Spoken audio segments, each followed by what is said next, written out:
ஏங்க எதுக்கு தேவையில்லாம பிரச்சனை பண்ணாதீங்க. என்ன பேசுற நீ? தேவையில்லாம பிரச்சனை பண்றது நானா இல்ல வேணா நீயே சொல்லு. ஏங்க நடந்தது எதுக்காக பேசிக்கிட்டு விட்டுருங்க. இல்ல ஆதிரே, அப்படியெல்லாம் விட முடியாது. என் தங்கச்சியோட கல்யாணத்தை ரொம்ப சிறப்பா சந்தோஷமா நடத்தணும்னு ஆசைப்பட்டேன். ஆனா இவன் என் தங்கச்சியை ஏமாத்தி காதலிக்கிற மாதிரி நடிச்சு தாலி கட்டுற நேரத்துல அவளை வர சொல்லி காலத்துக்கு மரியாதை அவமானத்தை உண்டாக்கிட்டான். என் தங்கச்சியோட கல்யாணத்தை பத்தி நினைச்சாலே மனசு கஷ்டப்படுற மாதிரி பண்ணிட்டு அந்த அயோக்கிய ராஸ்கல் இவனை விட சொல்றியா? என்னால முடியாது ஆதிரே. ஏங்க சொன்னா கேளுங்க, தயவு செஞ்சு வாங்க. நம்மள இவங்க எவ்வளவு வேணாலும் கஷ்டப்படுத்திருக்கலாம், ஆனா நாம இவங்கள பதிலுக்கு கஷ்டப்படுத்த வேண்டாங்க. ஏய் சும்மா நடிக்காத. உன் புருஷன் தூண்டி விட்டுட்டு முன்னாடி அனுப்பி விட்டுட்டு என்ன பின்னாடி வந்து ரொம்ப நல்ல மாதிரி வேஷம் போடுறியா? வேல்விழி, நடந்தது உனக்கு எதுவுமே தெரியாது. நடிச்சதும் வேஷம் போட்டதும் நான் இல்ல, உன் புருஷன் தான். ஏய் ஆதிர, ஏன் புள்ள மேலேயே நீ அபாண்டமா பழி போடுறியா? உன் புருஷனை கூப்பிட்டுக்கிட்டு இந்த நிமிஷமே நீ வெளியில போகலனா அதுக்கப்புறம் நடக்கிற எதுக்கும் நான் பொறுப்பு கிடையாது. மேடம், நாங்க ஒண்ணு உங்க புள்ள மேல அபாண்டமா பழிய போடல. ரோஹிணியை காதலிச்சு உங்க புள்ள ஏமாத்தலன்னு சொல்ல சொல்லுங்க.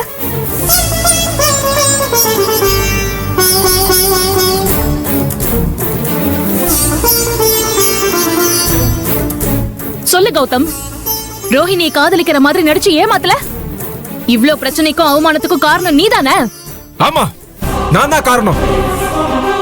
இவளை காதலிக்கிற மாதிரி நடிச்சு ஏமாத்துறா.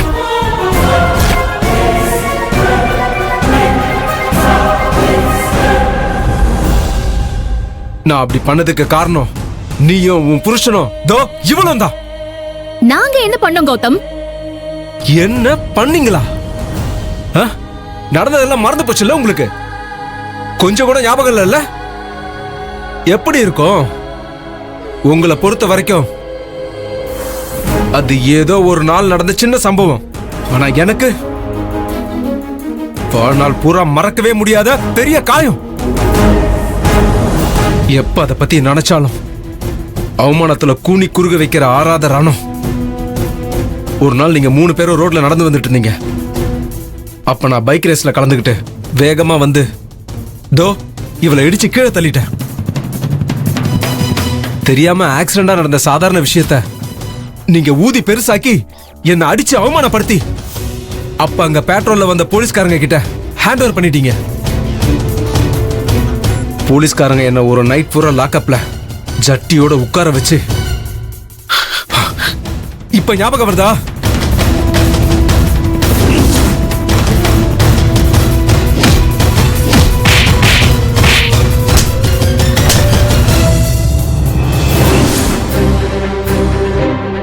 இப்ப புரியுதா? நீங்க அன்னைக்கு யார அவமானப்படுத்தி அசிங்கப்படுத்தி அடி வாங்க வச்சீங்களோ அவன் தான் நான்.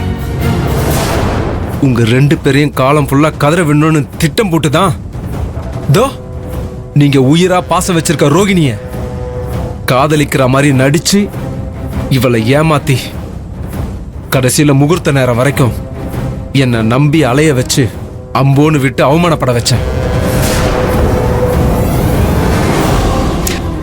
அதுக்கப்புறமும் அந்த குமரகுரு பையன் இவ கழுத்துல தாலி கட்ட மாட்டான்னு நினைச்சேன்.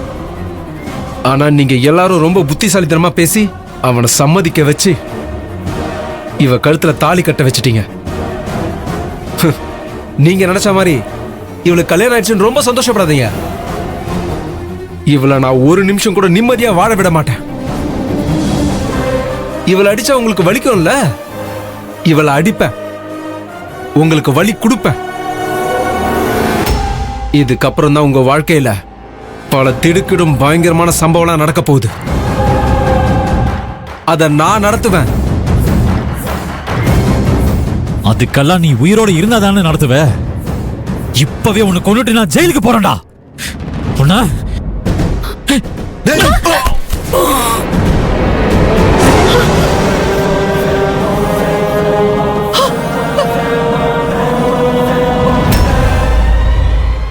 என்னங்க இப்படி பண்ணிட்டீங்க? ஐயோ அண்ணா!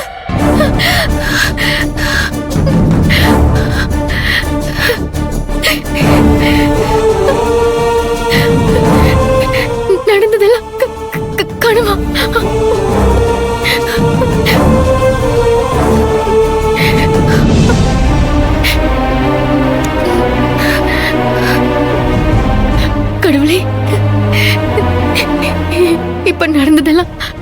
இல்லாம நிஜமா இருந்திருந்தா என்ன ஆயிருக்கும்? என் அண்ணனோட வாழ்க்கை ஒன்னும் இல்லாம சின்ன பின்னமா போயிருக்குமே.